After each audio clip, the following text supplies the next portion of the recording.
કૃષિ મંત્રી જીતુ વાઘાણીએ વિરોધીઓ છે તેમના પર પ્રહારો કર્યા છે અને જે પ્રકારે ધારાસભ્ય ચૈતર વસાવા, ગોપાલ ઇટાલિયા વિધાનસભામાં ખેડૂતોના મુદ્દા ઉજાગર કર્યા હતા. મંત્રી જીતુ વાઘાણી છે તેમને સવાલો પૂછ્યા હતા અને હવે મંત્રી જીતુ વાઘાણીએ વળતો પ્રહાર કર્યો છે વિપક્ષના નેતા અને ધારાસભ્યો પર.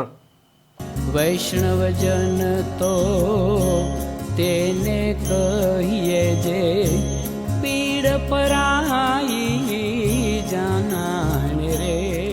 નમસ્કાર, આપ જોઈ રહ્યા છો નવજીવન ન્યૂઝ અને હું છું આપની સાથે તોફિક ગાંચી. ગુજરાતમાં જે પ્રકારે ખેડૂતોને પડતી હાલાકી છે, આ મામલો ગુંજ્યો હતો ગુજરાત વિધાનસભામાં અને વિપક્ષના ધારાસભ્યોને તેમાં ખાસ કરીને મંત્રી જીતુ વાઘાણીને સવાલો પૂછ્યા હતા. સવાલોના જ રૂપે ચૈતર વસાવાએ અને ગોપાલ ઇટાલિયાએ અને ખેડૂતોની જે વર્તમાન સમયમાં સ્થિતિ છે તે મામલે તેમણે જવાબો માંગ્યા હતા અને આ મામલે રાજકારણ પણ ખૂબ ગરમાયું હતું અને માનવામાં આવી રહ્યું છે કે આવનારા દિવસોમાં જે પ્રકારે વિધાનસભાની ચૂંટણી યોજાવાની છે તેમાં પણ આ ખેડૂતોનો મુદ્દો સૌથી વધારે ચર્ચામાં રહેશે અને આ આરોપ પ્રત્યારોપના વચ્ચે મંત્રી જીતુ વાઘાણીએ તેમના વિરોધીઓના નામ લીધા વિના પ્રહારો કર્યા છે. મળપુર ગામના સૌ ગ્રામજનો, ભાઈઓ અને બહેનો, હમણાં કૌશિકભાઈ વાત કરતા હતા, વાલ છે ને એ તમામ પ્રકારના અઘરા. હૃદયનો વાલ હોય તોય અઘરો, મગજમાં ચડી ગયો હોય તોય અઘરો, એન્જિનનો હોય તોય અઘરો. એટલે મને કે સતત મારી વાહે સરપંચના ગામજનો પીડાય એમ.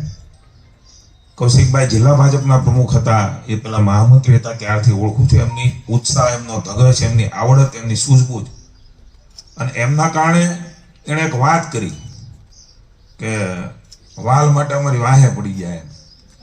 મેં કીધું કૌશિકને મેં પહેલેથી જોયો છે, પછી હમણાં જોતો હતો એટલે વાળ ખરી ગયા, વાલ માટે વાળ ખેરી નાખ્યા ગામે. વાલ લઈ આવ્યા, વાલ લાવ્યા પાર કર્યો. મિત્રો, સૌની યોજના, ડેમ ભરાય, પાણીના તળ ઊંચા આવે, ગામે ગામ પાણી જાય, તળાવો ભરાય, ચેકડેમો ભરાય, આવી ખુશાલી, આવું દ્રશ્ય અમારું ગામ હમણાં રસ્તામાં જોતો તો મેં 15-20 દી જો ભગવાનને દી હરકી થઈ જાય અને કોઈ કવા બવા ન આવે તો આ વખતે રવિ સિઝન મોજ પડી દેવી છે. 43 લાખ હેક્ટરમાં રવિ સિઝન થઈ છે. ભગવાનની દયાથી આ વખતે અંબાલાલ કાકાને એ કુદરતે ખોટા પડ્યા છે. આપણે પ્રાર્થના કરીએ કે ખોટા પડ્યા કરે, અમારા ખેડૂતોને ક્યારે મુશ્કેલી ન પડે, અને પડે ત્યારે મિત્રો સરકાર એ તમને બેઠા કરવા માટે કાયમ ઊભી રહેવાની છે. બેઠો થાય આપણો ખેડૂત, આત્મનિર્ભરતા સાથે બેઠો થાય. મિત્રો, અમે ક્યારેય ખેડૂતોને ભિખારી બનાવવા માંગતા નથી અને બનાવીશું પણ નહીં. તમે તમારા બળબધા પર ઉભા થાવ ને એના માટે સરકાર તમને તમામ પ્રકારની સહાયો, તમામ પ્રકારની મદદો અને અનેક પ્રકારની નીતિઓ સાથે આ બજેટની અંદર અમે આવી રહ્યા છે. કેન્દ્રનું પણ બજેટ એ પ્રકારે આવ્યું છે.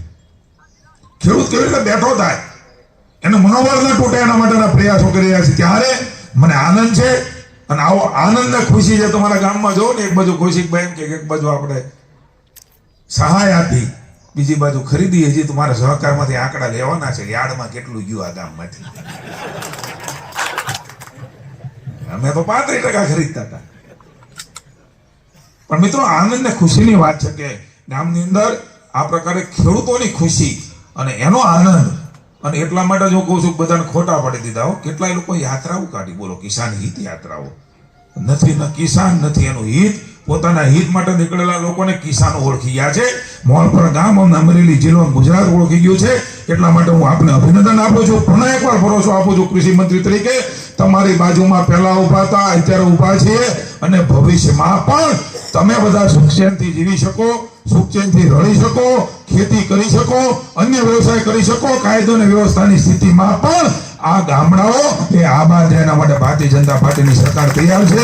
સૌની શુભકામનાઓ. ભારત માતા કી જય. આમ અનેક ધારાસભ્યો વિપક્ષના છે તેમણે આ વિધાનસભાના સત્રમાં ખેડૂતોના જે મુદ્દા છે, તેમની સહાયના મુદ્દા છે, જે પ્રકારે તેમના વળતરના મામલા છે તે સતત ઉજાગર કર્યા હતા અને હવે મંત્રી જીતુ વાઘાણી તેના જવાબો બહાર આપી રહ્યા છે. આ પ્રકારના સમાચાર માટે નવજીવન ન્યૂઝના ચેનલને લાઇક, શેર અને સબસ્ક્રાઇબ કરવાનું ભૂલતા નહીં. નમસ્કાર.